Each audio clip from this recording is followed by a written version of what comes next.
Armstrong கொலை வழக்கில் CBI விசாரணைக்கு எதிரான வழக்கு தற்போது வாபஸ் பெறப்பட்டு இருக்கிறது. முந்தைய திமுக அரசு தொடர்ந்த மேல்முறையீட்டு வழக்கை வாபஸ் பெற்று இருக்கிறது தற்போதைய தாவேக அரசு. கூடுதல் விவரங்களோடு இணைகிறார் செய்தியாளர் வெங்கடேசன். வணக்கம். இந்த வழக்கின் பின்னணியை பதிவு பண்ணலாம். வணக்கம். பகுஜன் சமாஜ் கட்சி மாநில தலைவராக இருந்த ஆம்ஸ்ட்ராங் கடந்த ஆண்டு ஜூலை 5ஆம் தேதி அவரது வீட்டிற்கு அருகே வெட்டி கொலை செய்யப்பட்டார். இதுகுறித்து செம்பியம் போலீசார் வழக்கு பதிவு செய்து ரவுடி நாகேந்திரன், பொன்னை பாலு உள்ளிட்ட 27 பேரை கைது செய்தனர்.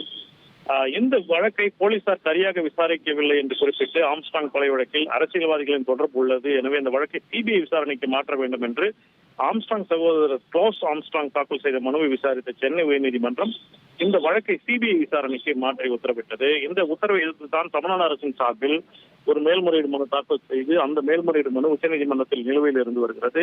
இதனுடைய தமிழகத்தில் தாவேக தலைமையிலான ஆட்சி அமைந்துள்ளதால் இந்த வழக்கு கடந்த முறை விசாரணைக்கு வந்தபோது புதிய ஆட்சி இந்த விவகாரத்தில் என்ன செய்ய போகிறது என்று கேட்டு தெரிவிக்குமாறு நீதிபதிகள் அறிவுறுத்தி இருந்த நிலையில் இந்த சிபிஐ விசாரணைக்கு மாற்றி உத்தரவிட்டதை எதிர்த்து தமிழ்நாடு அரசு தாக்கல் செய்த மனுவை தாவேக தலைமையிலான தமிழ்நாடு அரசு திரும்ப பெற அனுமதி கோரி ஒரு புதிய மனு என்பது தாக்கல் செய்யப்பட்டுள்ளது.